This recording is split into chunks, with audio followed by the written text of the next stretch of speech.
अस्सलाम वालेकुम नाज़रीन, प्रोग्राम ओपिनियन में अली काजी में भली कार आऊँ आया यासिर अहमद। हमको स्टूडियो में ज्वाइन करता सीनियर तज्ज़ियाकार अली काजी साहब। वेलकम अली साहब। Thank you Yasir. अली साहब, काफ़ी एक्सपेक्टेड अपॉइंटमेंट DGIS है, काफ़ी एंटीसिपेटेड अपॉइंटमेंट काफ़ी नज़र हुई नज़र था। अॼु नोटिफिकेशन जेका आहे उहा प्राइम मिनिस्टर हाउस मां प्राइम मिनिस्टर ऑफिस मां जारी थी वई आहे, जंहिंमें इहो चयो वियो आहे त 19 तारीख़ ताईं DGIS जनरल फैज़ हमीद बरक़रार रहंदा ऐं 20 ऑनवर्ड्स जनरल नदीम अंजुम जेके आहिनि उहे DGIS थी वेंदा। जी, जेको मच वेटेड, जेको हिकिड़ो खामख़ा जो सस्पेंस थियल हो, गुज़िरियल मुंहिंजे ख़्याल 25 ॾींहं थी विया, 3 हफ़्ता थी विया, 3 हफ़्तनि खां वधीक थी विया, त जॾहिं ISPR पारां इहो ऐलान कयो वियो हो त मुख़्तलिफ़ कोर कमांडर्स जे ट्रांसफर सां गॾोगॾु इहो चयो वियो त DGISI लाइ जनरल फैज़ साहब खे हटाए करे ऐं लेफ्टिनेंट जनरल नदीम अंजुम साहब खे नदीम अंजुम खे मुक़ररु कयो आहे DGISI। जंहिंखां पोइ हिकिड़ो वॾी कॉन्ट्रोवर्सी शुरू थी वई त नोटिफिकेशन जारी न पियो थिए। नोटिफिकेशन जारी न थियण जो सबबु इहो ॿुधायो वियो त इमरान ख़ान साहब इहो चए थो त हीअ प्राइम मिनिस्टर जी सवाबदीद आहे, लिहाज़ा ही आर्मी पंहिंजे मुंहुं DGISI नथी मुक़ररु करे सघे ऐं पोइ हू बीहजी वियो। पोइ मुख़्तलिफ़ शयूं हलियूं त हिकिड़े पेज ते आहियूं, हिकिड़े पेज ते न आहियूं, पोइ अॼु नोटिफिकेशन जारी थींदो, सुभाणे थींदो, जुमे ते थींदो, छंछर ते थींदो। ख़ैर फाइनली अॼु हू पोइ चऊं सऊदी अरब वञण खां पहिरीं इमरान ख़ान साहब करे वेंदो, पोइ सऊदी अरब मां थी आयो, पोइ हाणे फाइनली इहो थियो आहे। त सुवाल इहो आहे त पोइ छा फ़ाइदो छा थियो सभु ॻाल्हियुनि जो? सभिनी खे ख़बर हुई, मतिलबु पाण बि इहा ॻाल्हि कई पे त चवनि पिया 2 नाला वेंदा। अॼु बि चयो अथऊं इंटरव्यूज़ थिया आहिनि। हा, अॼु बि चवनि पिया त 2 इंटरव्यू थिया आहिनि। प्राइम मिनिस्टर साहब क्या हूंदा, लेफ्टिनेंट जनरल्स जा, जंहिं पोइ नदीम अंजुम साहब जी सिलेक्शन थी आहे। मुंहिंजे ख़्याल में त 2 इंटरव्यू नदीम अंजुम साहब सां ई थिया हूंदा। बहरहाल जंहिंसां बि थिया हूंदा, ज़ाहिर इहो तय हो त इहो थियणो आहे। इहो ई थियो त लेफ्टिनेंट जनरल नदीम अंजुम जो कराची जा कोर कमांडर हुआ उहो DGISI थी विया। त हिकिड़ो सस्पेंस ऐं हिकिड़ो वॾो क्योस, मतिलबु हिकिड़ी क्योस त न पर कंफ्यूजन क्रिएट थी वई त हीअ छा थिए पियो। ऐं पोइ माण्हू मुख़्तलिफ़ शयुनि खे हिन नोटिफिकेशन सां जोड़ण में लॻी विया, उहो बि सभु कुझु पाण ॾिठो। पर ॾिसो, ॻाल्हि इहा आहे त हाणे थी त विया, लेकिन हिन सां अगरि मिलिट्री इस्टेब्लिशमेंट ऐं इमरान ख़ान साहब हिकिड़े पेज ते हुआ त हाणे मूंखे वधीक नथो चवां, पर अगरि उहो पेज साॻियो ई आहे त पेज विच मां हाणे टेप लॻाए जोड़ियो वियो हूंदो। जी हा, दरार त आई, पेज फाटो त सही, भले हिकिड़े ई पेज ते हुजनि, पोइ कॾहिं कॾहिं थींदो न वरी टेप पढ़णी हुनखे, त उहो टेप सां बि पेज 100% न जुड़ंदो आहे। त हाणे 100% न जुड़ी सघंदी ॻाल्हि, जेको मूंखे कॉमन सेंस चए थो। पोइ हाणे इहो चवण त सही 20 नवंबर खां जनरल नदीम अंजुम जेको आहे उहो टेक ओवर कंदो ऐं जनरल फैज़ साहब चार्ज छॾींदो। उहे त मूंखे ख़बर न आहे त प्रैक्टिस में छा आहे। प्रैक्टिस में इहो हूंदो त शायदि 15-20 ॾींहं ॾिना वेंदा हूंदा त भले उहो ब्रीफ थिए, डीब्रीफ थियनि, पोइ वरी हिकिड़ी ख़ैर मुंहिंजे ख़्याल में उहो त आर्मी चीफ लाइ अलवदाई दावतूं थींदियूं आहिनि, DGISI लाइ त न थींदियूं हूंदियूं। त हाणे छा सबबु आहे त वरी हिकिड़ा 24 ॾींहं ॿिया छॾिया विया आहिनि? ज़ाहिरी तरह त को सबबु सम्झे नथो अचे कहिड़ो कमु आहे जेको जनरल फैज़ करे सघे पियो ऐं जनरल नदीम अंजुम न पियो करे सघे। थी सघे थो त कुझु मामलात हुजनि, या थी सघे थो त विच में को चंड गिरण या सिज गिरण बि थियणा हुजनि। को आहे त कोन चंड गिरण या सिज गिरण? चवनि था कहिड़ी तारीख़ ते? 19-20 ते आहे। अच्छा, 19 तारीख़ ते छा आहे? सिज गिरण आहे? चंड गिरण। अच्छा, बहरहाल हिन जो वास्तो त न हुजणु खपे 20 नवंबर। त बहरहाल 20 नवंबर ते जेको आहे उहो हाणे नदीम अंजुम साहब चार्ज वठंदा। लेकिन उहो जो आहे न त भई खाया पिया कुझु नहीं, हाँ, ग्लास थोड़ा 12 नेलो साहब से, त ख़ान साहब जेको आहे उहो उनखे हासिल छा थियो? ऐं को ईअं थियो हुजे त भई को वॾी उसूली जंग थी वई हुजे, भई कोई सिविलियन बालादस्ती आहे, ढिमकाइण आहे, उहो ई थियो। हुननि जेको प्रेस रिलीज़ जारी कयो मिलिट्री इस्टेब्लिशमेंट, उहो त थी वियो। जी हा, त पोइ हासिल क्या हुआ? जी हा। अच्छा, पर इन में हिकिड़ी ॻाल्हि अचे थी, अगरि प्राइम मिनिस्टर साहब इहो स्टेटमेंट प्राइम मिनिस्टर ऑफिस मां इहा अगरि अचे थी त असां जेको आहे उहो प्रॉपर प्राइम मिनिस्टर साहब जेको आहे मुशावरत कई आहे, इंटरव्यूज़ कया आहिनि, त उनखां पोइ मुशावरत जे अमल खे पूरो करे अॼु जेको आर्मी चीफ सां मुलाक़ात करे मुशावरत पूरी करे ऐं अपॉइंटमेंट थी आहे। हिकिड़ो प्रेसिडेंट्स त सेट नथो थिए त पोइ नेक्स्ट प्राइम मिनिस्टर अगरि अचे त उहो बि अगरि चए त भई मां 3 इंटरव्यूज़ कंदुमि? न, इंटरव्यू थियणा आहिनि न थियणा हुआ, केतिरा थींदा हूंदा, केतिरी फॉर्मेलिटी हूंदी, समरी बि ज़ाहिर वज़ीर आज़म खे साइन करणी आहे, DGISI वाकई में आइनी तरह प्राइम मिनिस्टर जो हक़ आहे सवाबदीद आहे। लेकिन ॻाल्हि इहा आहे त इहे सभु ठीकु आहे, हिकिड़ी शयूं कागज़नि में ठीकु लॻनि थियूं। ईअं त ॾिसो हिननि सभिनी जे मथां सेक्रेटरी डिफेंस हुजे थो, जेको हिकिड़ो सिविलियन कामोरो हुजे थो, त पोइ छा प्रोसीजर वाइज मतिलबु अगरि प्रोसीजर ॾिठो वञे पोइ छा को फ़र्क़ु? सेक्रेटरी डिफेंस में ताक़त आहे। सो इन करे आउं अर्ज़ु पियो कयां त ही सभु शयूं हिकिड़ी चवण जूं हुजनि थियूं, पर जॾहिं इमरान ख़ान साहिबु हुनखे इन प्रैक्टिस आंदो या माज़ी में नवाज़ शरीफ़ इन प्रैक्टिस आंदो, त पोइ उहो प्रैक्टिस एतिरी कारगर न थी न। अच्छा, पोइ नवाज़ शरीफ़ त अड़िजी वियो हो, हिन खां पोइ हुनजो बि जेको थियो सो थियो। इमरान ख़ान साहिबु पोइ हिन में हासिल में छा कयो? सिर्फ़ु हिकिड़ा महीनो ॾेढ जो हिकिड़ो गैप विझी सघियो, ॿियो त कुझु न करे सघियो। जी हा, ॿियो कुझु बि हासिल न थियो हिन मां। ऐं इन मां ॿियो जीअं जा ॻाल्हि कई त जेकॾहिं हासिल छा कयो इमरान ख़ान साहिबु, त वाक़ई अगरि पूरे हिकिड़े एपिसोड खे ॾिठो वञे त सिर्फ़ु हिकिड़ो केओस ई मिलियो, ऐं उन केओस जे नतीजे में कुझु शयूं पाण खे बि नुक़सानु थिए, माना चइजे त हिकिड़ो अफ़रा तफ़री थी वई, ऐं पाण खे हिकिड़ो पॉलिटिकली सेटबैक बि थियो। त वाक़ई वजह छा हुई? पॉलिटिकल सेटबैक त अञा ज़्यादा थी वियो इमरान ख़ान साहिबु। थी वञे थो न। ॾिसो ॻाल्हि इहा हुजे थी त तव्हांजी सघ छा आहे। कंहिं बि माण्हू जी, हिकिड़े माण्हू जी हिकिड़ी मुख़्तलिफ़ सघ हुजनि थियूं न। त मिसाल कुझु माण्हुनि वटि हिकिड़ा 10 बंदूक वारा हुजनि था, कुझु माण्हुनि वटि बेतहाशा पैसो हुजे थो, कुझु माण्हुनि वटि कुर्सी यानी इक़्तिदार हुजे थो, मुख़्तलिफ़ माण्हुनि जी सघ हुजे थी। कुझु माण्हुनि जो सघ हुजे थी त आवाम हिन खे बेपनाह चाहे थो, पब्लिक ओपिनियन हुनजे हक़ में आहे। मुख़्तलिफ़ क़िस्म जी तव्हांखे स्ट्रेंथ्स हुजंदी। मिसाल हिकिड़े सहाफ़ी खे इहा हुजे थी त मीडिया मां सघ, पंहिंजे ऑर्गेनाइज़ेशन मां हू पंहिंजी सघ ड्रॉ करे थो। त जॾहिं अगरि पाण ख़ान साहिब हुकूमत ते अचूं था, जंहिंखे पहिरें ॾींहं खां इल्ज़ाम इहो हो त हू सिलेक्टेड आहे, त सिलेक्शन असां वटि केरु कंदो आहे? ज़ाहिर असांजी इस्टेब्लिशमेंट ॾे सीधी सीधी ॻाल्हि हुई। ऐं उहो हिकिड़ो तासुर हो, ऐं उहो तासुर हरूभरू हुकूमत बि ज़ाइल करण जी कोशिशि न कई। त जॾहिं तव्हां उते ई जेको जिथां तव्हां पावर ड्रॉ कयो पिया, जिथां तव्हांजी सघ अचे पई, तव्हां उते ई हुननि सां ई तालुकात खे अगरि पंहिंजे ई हिकिड़े अमल जे ज़रिए मशकूक ठाहे छॾियो था, या हुनमें हिकिड़ा डेंट विझी छॾियो था, त हिन सां नुक़सानु त तव्हांखे थियणो ई थियणो आहे न। ॾिसो, हिकिड़ा पॉलिटिशियन लिख छुप असां वटि इस्टेब्लिशमेंट सां कंहिंजा तालुकात न रहिया आहिनि। पीपल्स पार्टी छा इस्टेब्लिशमेंट खां सवा मामला हलाया आहिनि, नवाज़ लीग छा पीपल्स पार्टी खां इस्टेब्लिशमेंट खां सवा मामला हलाया आहिनि, यू नेम इट, का बि पार्टी। लेकिन ॻाल्हि इहा आहे त एतिरो ज़ाहिरी किसा न हूंदा, ऐं जॾहिं इलाही ज़ाहिरी हूंदा त हू पोइ खौस बि न कंदा, ऐं जॾहिं बि खौस कयूं हुननि त पोइ हुननि सां जेको थियो। हिते त हिकिड़ी शइ ज़ाहिर ज़हूर हुई न, त पोइ हिननि खे एतिरी खेशट करण जी ज़रूरत न हुई न सोली सिंधी में। वाक़ई न हुई। ऐं सभु अॻिते इन सां ई गॾु गॾु जेकॾहिं ॿी हिकिड़ी जेका नेशनल लेवल ते काफ़ी वॾी मीटिंग थी, असांजी कैबिनेट जा मेंबर्स बि हुआ, जंहिंमें असांजे DGMI DGISI सभु शरीक थिया, जंहिंमें TLP वारो जेको आहे उहो एपिसोड पूरो जेको हले थो पियो, कलदम TLP वारो, उहो डिस्कस कयो वियो, जंहिंमें शेख रशीद साहिबु बाद में जी प्रेस कॉन्फ्रेंस कई, हुन में वाज़े करे छॾियो त जेका कल बि तव्हां ॻाल्हि कई त एम्बेसडर फ्रांस जो असां नथा वापसि मोकिले सघूं, बाक़ी जेके बि डिमांड्स आहिनि असां मञण लाइ तयारु।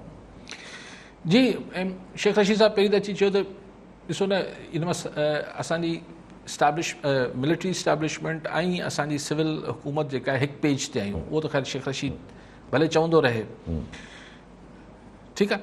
लेकिन हीउ जेको मसइलो हो, जेको कल्ह बि तव्हां न हो डिस्कस कयोसीं पिए, त हीउ TLP वारो मामिलो जेको कलदम तंज़ीम वारो आहे, हिन खे जीअं हुकूमत डील करे पई, हीउ सम्झ खां ॿाहिरि आहे। ऐं मूं इहो ई चयो त हीअ फरमाइश, कल्ह मूं क्लियरली चयो त इहा फरमाइश त फ्रांस जे सफ़ीर खे कढियो वेंदो, इहे भुलियल आहिनि। छाकाणि त तव्हांजी एक्सपोर्ट्स, मेजर एक्सपोर्ट्स जेके आहिनि यूरोपियन यूनियन में वञनि थियूं। यूरोपियन यूनियन में तव्हांजे फ्रांस ऐं इंग्लैंड निकिरी वियो आहे, UK। हाणे फ्रांस ऐं जर्मनी हुन सॼी यूरोपियन यूनियन जा चङा मुड़ुस आहिनि। तव्हां हिकिड़े सफ़ीर कढी छॾींदो ऐं पोइ यूरोप में एक्सपोर्ट्स कंदो, तव्हांजे मुल्क जी उहा ई जेका एक्सपोर्ट्स न हुजण जे बराबरि आहे।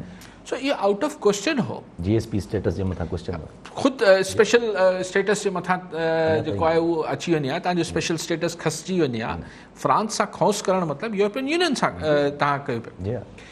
सो अॼु शेख रशीद दिलि ॿधी या हुननि असांजी आर्मी ऐं असांजी सिविल हुकूमत मुंहिंजे ख़्याल आहे इहो ठीकु ॻाल्हि आहे त भई तारीख़ूं न ॾियो असीं पार्लियामेंट में ले जाएंगे फलाणे इहो छो पिया कयो जॾहिं न थियणो आहे ऐं इहा डिमांड अजीब आहे त चिटो ॿुधायो त हीअ न कंदासीं पोइ जेको थियो सो थियो हाणे अगरि को बि हिकिड़ा माण्हू निकिरी चवंदा सुभाणे त अमेरिका जो सफ़ीर कढी छॾियो को चवंदो त फलाणो करे छॾियो को चवंदा सुभाणे हीअ करे छॾियो त ईअं थोरी थींदो आहे यार अगरि पाकिस्तान जी मुल्क जी हिकिड़ी न्यूक्लियर पावर जी जेको आहे उहो फॉरेन पॉलिसी अगरि प्रेशर ग्रुप्स हलाईंदा त बसि ठहियो पोइ आसरो ॾियणी हिननि खे हिननि सां मुज़ाकरात करे इहो हिननि खे आसरो ॾियणु त असीं पार्लियामेंट में खणी वेंदासीं असीं हीअ आसरा हुआ न इहो तव्हां पहिरें ॾींहं खां पक हुई त फ्रांसीसी सफ़ीर खे कीअं था कढी सघो नामुमकिन त ख़ैर इहा अजीब ॻाल्हि थींदी रोक स्टेट वारो मानो त प्रेशर ग्रुप अची चवंदो सुभाणे हिन खे बम हणी छॾियो हिन सां जंग करे छॾियो हिन सां हीअं करे छॾियो अड़े हुकूमत आहे को मुल्क आहे रियासत आहे उहो ई शेख रशीद तव्हां कॉलर आहिनि त ॻाल्हायूं था अचो था पिया अली बख्शर लाड़कानामा जी शेर साहब छा चवणु चाहींदा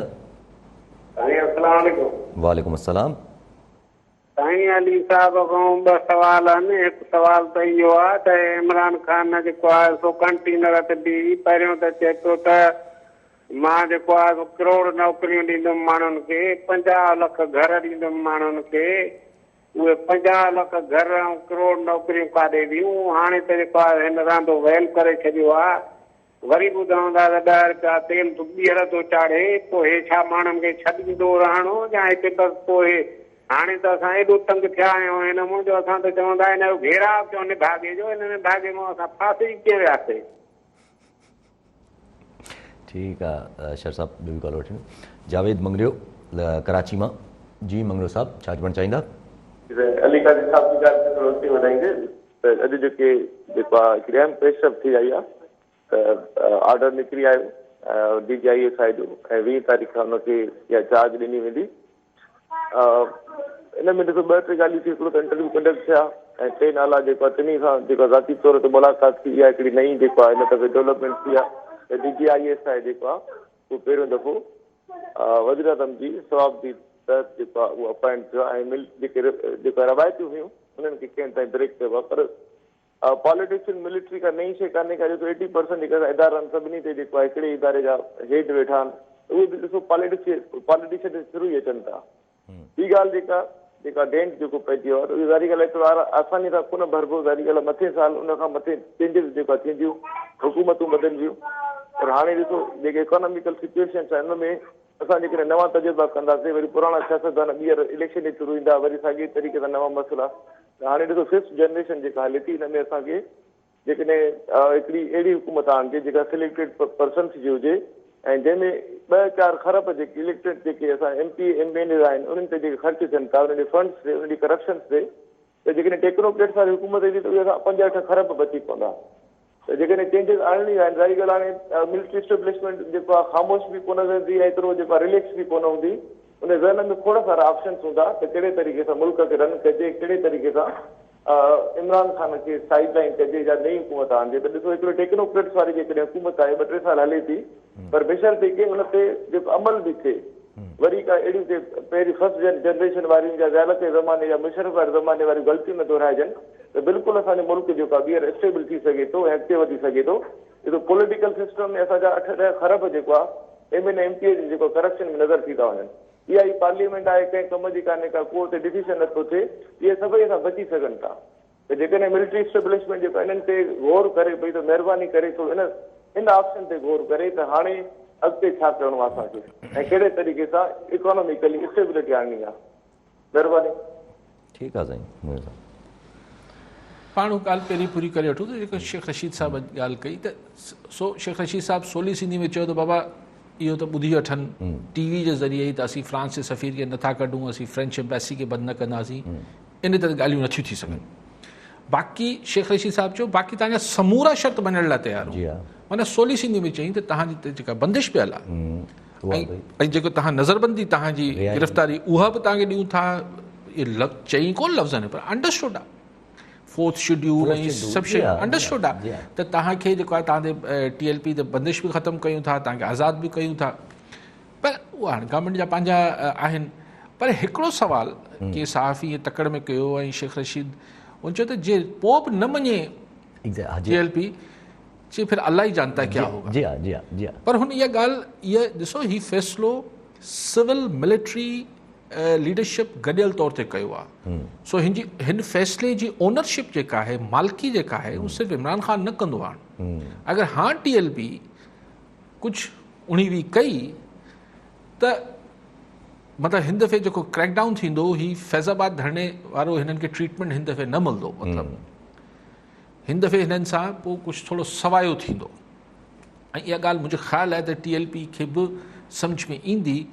मुंहिंजो ख़्यालु आहे त हू हिन ॻाल्हि तां कंहिं हाणे को फेस सेविंग ठाहींदा न अॼु न पोइ सोचूं था पोइ शूरा आहे पोइ अलिफ़ आहे पोइ मुल्क जे अज़ीम तर मुफ़ाद पोइ फ़िलहाल ढिमकाइण पोइ असी बाइकॉट आवाम जारी रखे फ्रेंच प्रोडक्ट्स जो एंड थिंग्स लाइक दैट ऐं पोइ डिफ्यूज़ मुंहिंजो ख़्यालु आहे छाकाणि ॻाल्हि इहा ई हूंदी आहे न साईं ॿी धुर बि ॾिसंदी आहे त तव्हांजे विल छा आहे तव्हां केतिरो पेर ॿधी चओ पिया त न कंदासीं। जी हाँ। अगर स्टेट जॾहिं चवे त सो अॼु रियासत हुकूमत न पर रियासत ऐं हुकूमत ॿिन्ही गॾिजी चयो आहे त बाबा नथिंग डूइंग फ्रेंच एम्बेसडर खे न कढंदासीं। जी हाँ जी हाँ। अच्छा पोइ साईं हिकिड़े दाह ॾिनी त साईं हाणे भाग ऐं निभाग खे तव्हां छॾियो इहो त हाणे अलाह पनाह ॾे इहो पाण हिन ॻाल्हि में नथा पऊं ऐं इहे लफ़्ज़ बि मुनासिबु रखणु खपनि। पाण त TV ते ऑन एयर ॻाल्हायूं था। अच्छा बहरहाल महांगाई वधी आहे ज़ुल्म त आहे इन में शक न आहे। हाणे त ॿुधूं पिया त कराची में बिजली जा अघु वरी वधाइनि पिया। जी हाँ।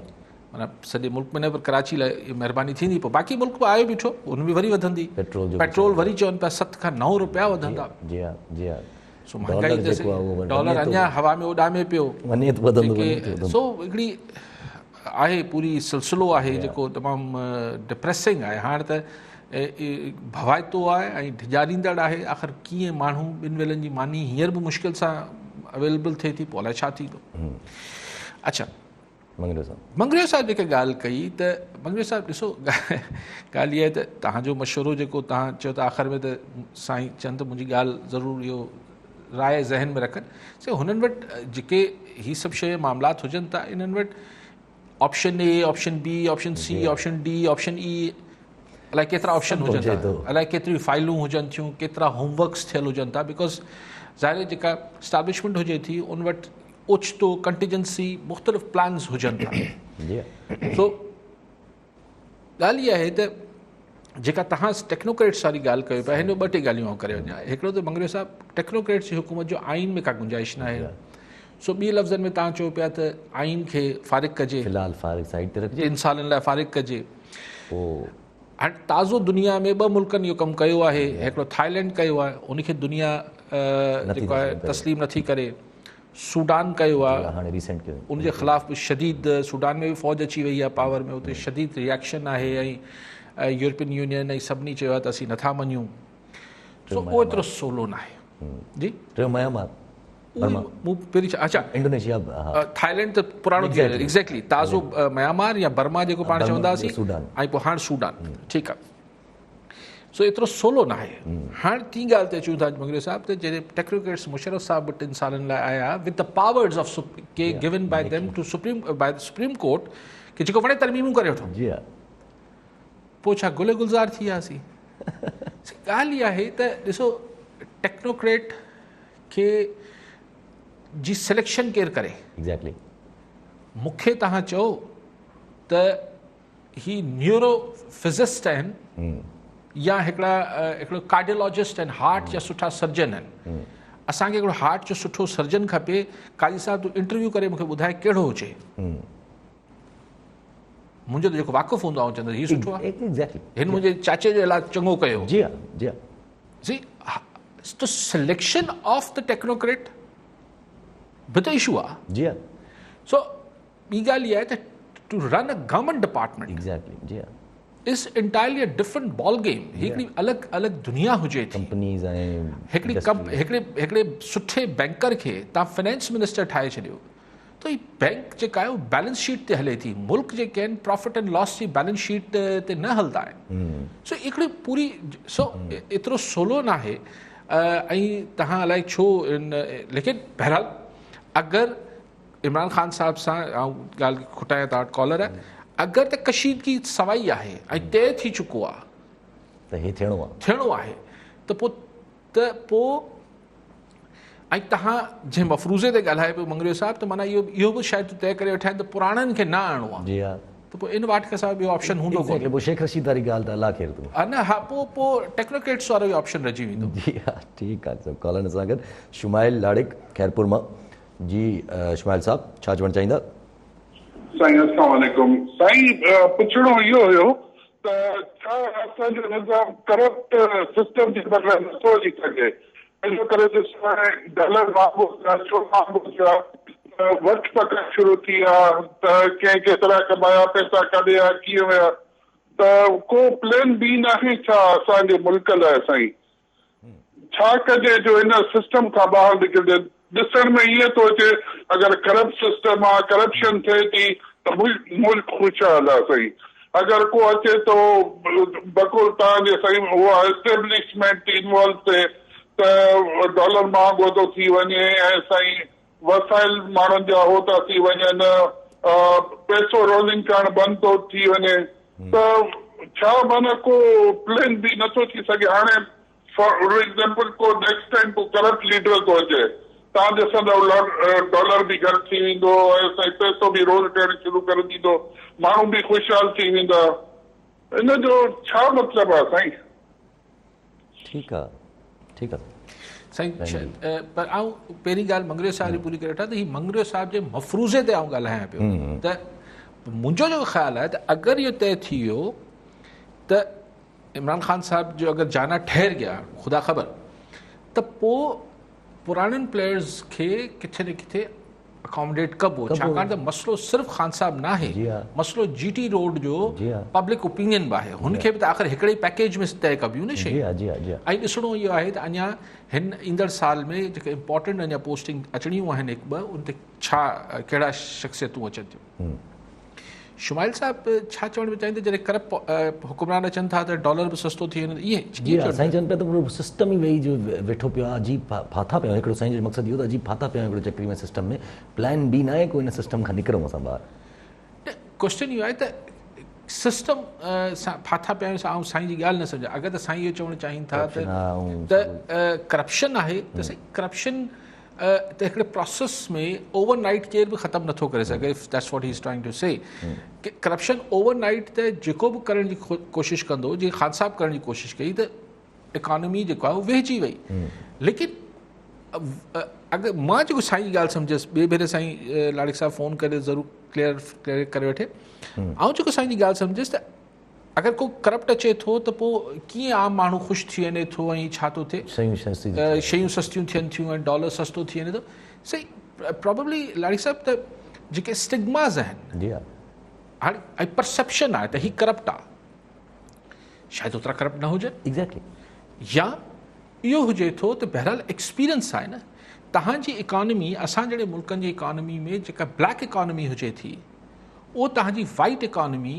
सां गॾु हले थी बल्कि असां वटि रुपयो जेको अगरि वाइट आहे त कंहिं ज़माने में अॼु खां साल 2 साल 3 साल अॻु ताईं त ₹2 ब्लैक जा हलंदा ऐं ब्लैक जो मतिलबु सभु जो सभु रिश्वत न आहे हू टैक्स जी चोरी आहे ॿियूं शयूं आहिनि इहे बि हुन पैसो असां वटि इहो पैसो सिर्फ़ु रिश्वतखोरी न आहे पब्लिक मनी जो लुटियल पैसो न हुजे थो पब्लिक जो त ₹4 मार्केट में फिरी रहिया हुजनि था त ज़ाहिर आहे मार्केट इकॉनमी मार्केट जी तेज़ी रियल स्टेट वधी वञे थो हीअ थिए थो प्लॉटूं महांगा हीअ सभु शइ जेका थिए थी छाकाणि त ₹4 मार्केट में फिरंदा आहिनि जीअं को ओचितो अची चए थो नैब अची धूड़ हला हला न वियो केरु न छॾींदासीं हीअ थी वेंदो हू थींदो त हू जेके ₹2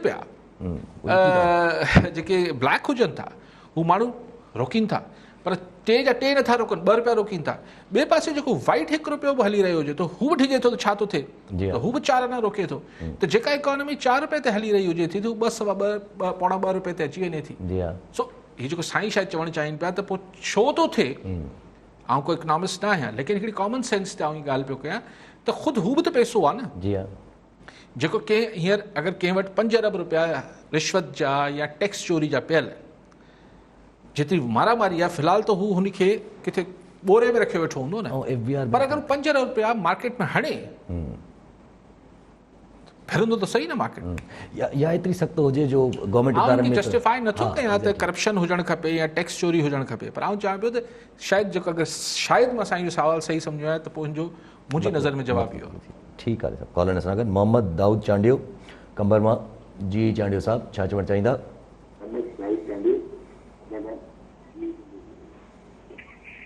सर, मां अली काज़ी खां इहो सुवाल पुछणु चाहींदुमि त छा ही जेका इमरान खान जी हुकूमत में महांगाई आई आहे त इहा केसीं ताईं अॻिते वधंदी ईंदी, यानी जनवरी ताईं, दिसंबर ताईं, या अॻे साल ताईं बि वधंदी ईंदी? ठीकु आहे साईं, चवंदो त महांगाई केसि ताईं साईं महांगाई केसि ताईं वधंदी, तव्हां इहो छो था पुछो दाऊद साहिब? न जी हा दाऊद साहिब, छाकाणि त अगरि पेट्रोल 5-6 रुपया करे वधे पियो, बिजली 2-3 रुपया करे वधे पई, त हाणे अगरि हिकिड़े ई धक में 50 रुपया वधाए छॾीं त पोइ बसि दिसंबर में ख़तमु थी वेंदी। सो लेकिन असांजी हुकूमत जो अज़म आहे त ख़िदमत कई आहे, ख़िदमत जारी रहंदी। जी हा, जी हा, जेसि ताईं ख़िदमत जो मौक़ो मिलियो इंशाल्लाह तव्हांजे लाइ इहे सभु शयूं थींदियूं रहंदियूं। पेट्रोल त ॾिसो, पेट्रोल त वाकई में कंहिं हद ताईं ॻाल्हि सही आहे त अगरि इंटरनेशनल मार्केट में वधंदो त पाकिस्तान कुझु नथो करे सघे। पाकिस्तान जी गवर्नमेंट छा थी करे, खीसे मां नथी ॾेई सघे। सही, असां कर्ज़ लाहिण लाइ कर्ज़ वठूं था, असां किथां सब्सिडी ॾींदासीं?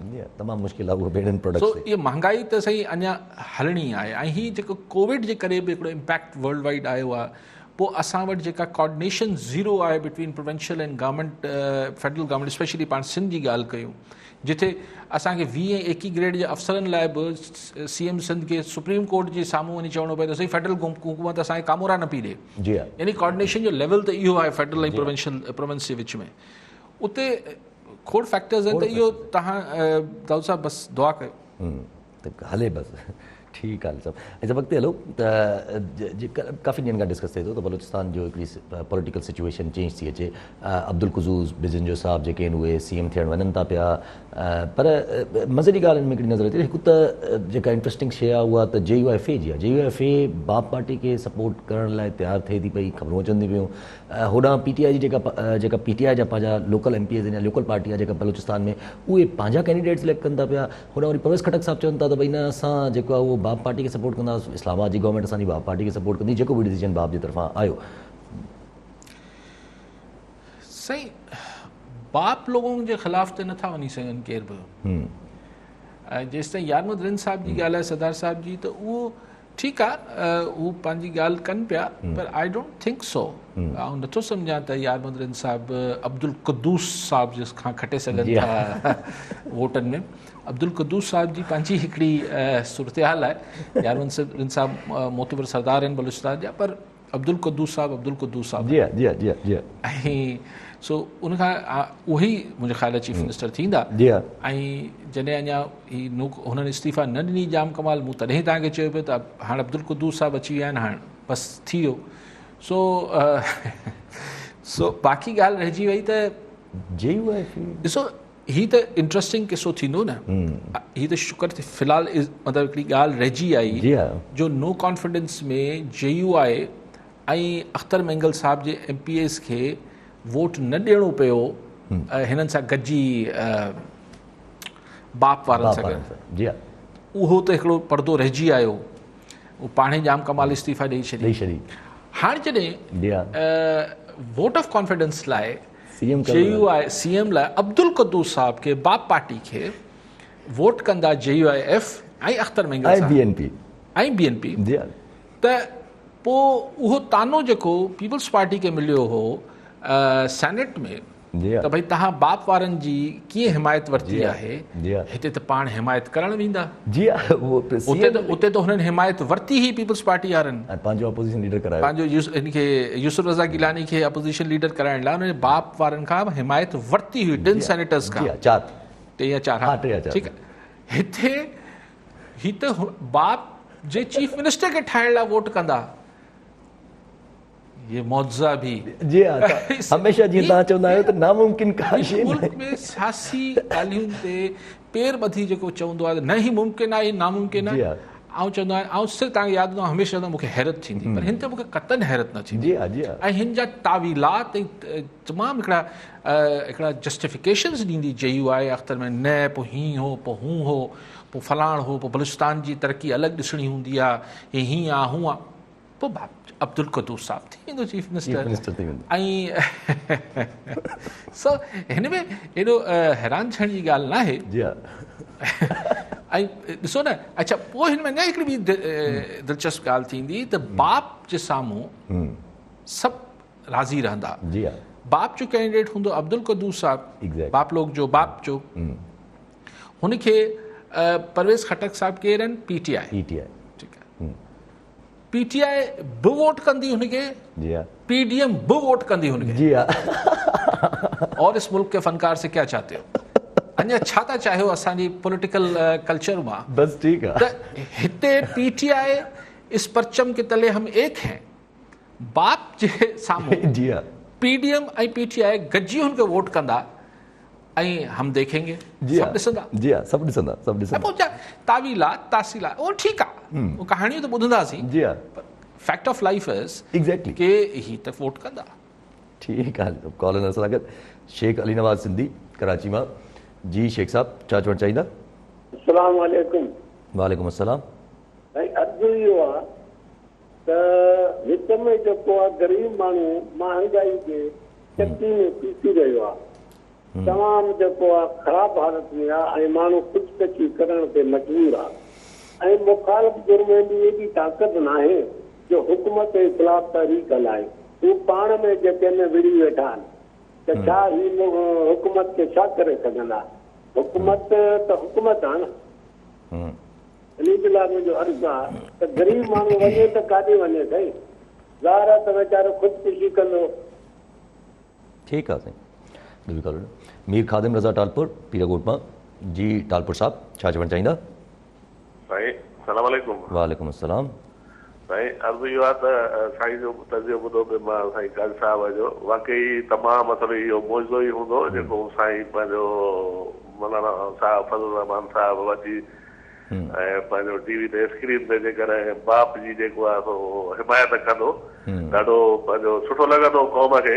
क़ौम त ॾिसे थी वेठी सभिनी जा पेर जेको आहे सो कंहिंजो काॾे थो वञे, कंहिंजो काॾे थो वञे, पर जेॾी महिल वरी पंहिंजो मुफ़ाद थो अची वञे त पेर साॻी जाइ ते अची थो वञे। जी हाँ, जी हाँ। साईं जेॾी महिल जाम साहिबु वापसि पे वियो त पंहिंजो इस्तीफ़ा पे ॾिनई त इमरान ख़ान साहिब खे नियापो मोकिली त साईं तव्हां पंहिंजा थोरा उसे पासे वारनि माण्हुनि ते नज़र रखो, इहे ॾाढा ॾुखिया माण्हू आहिनि। पर मजमूई तौर जेको जाम साहिब जो रवैयो हो साईं, पंहिंजो ऑनेस्टी पंहिंजी जाइ ते बेस्ट पॉलिसी आहे, पर हिकिड़ी सियासत आहे, सियासत खे हलाइणो बि पवंदो आहे जेको आहे। हाणे इहा ई पोज़ीशन थींदी त वरी इहे सभु साईं जा बि मिनिस्टर हिते ई हूंदा त साईं खे चवां पंहिंजो साईं पंहिंजो मोहतरम इमरान ख़ान साहिब जा माण्हू बि हिते ई मिनिस्टर हूंदा।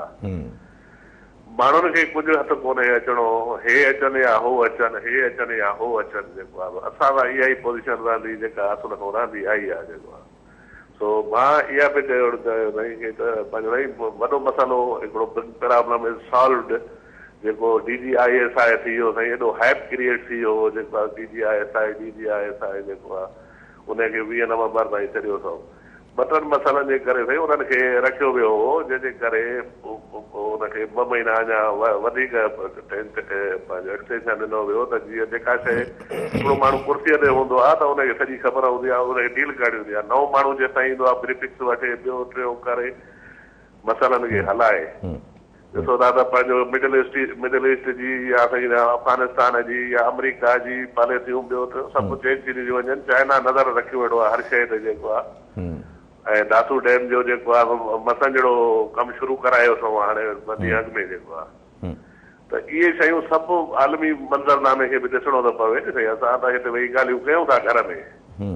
काज़ी साहिब मां इहो पुछंदुसि साईं DGISI जेको हाणे पंहिंजो जेको आहे ईंदो महीने खां पोइ त उहो वेल प्रिपेयर्ड हूंदो। हाणे 2 महीननि में हुनखे एतिरो कुझु कयो तयारु कयो वेंदो जो जनरल फैज़ जी कुर्सी ते वेहण जो बिल्कुलु हक़दार थी वेंदो। ठीकु आहे साईं, हक़दार थींदो साईं, आख़िर में चयो बिल्कुलु हक़दार। मीर साहिब जेका थ्योरी ॿुधाई त जी साईं हाँ।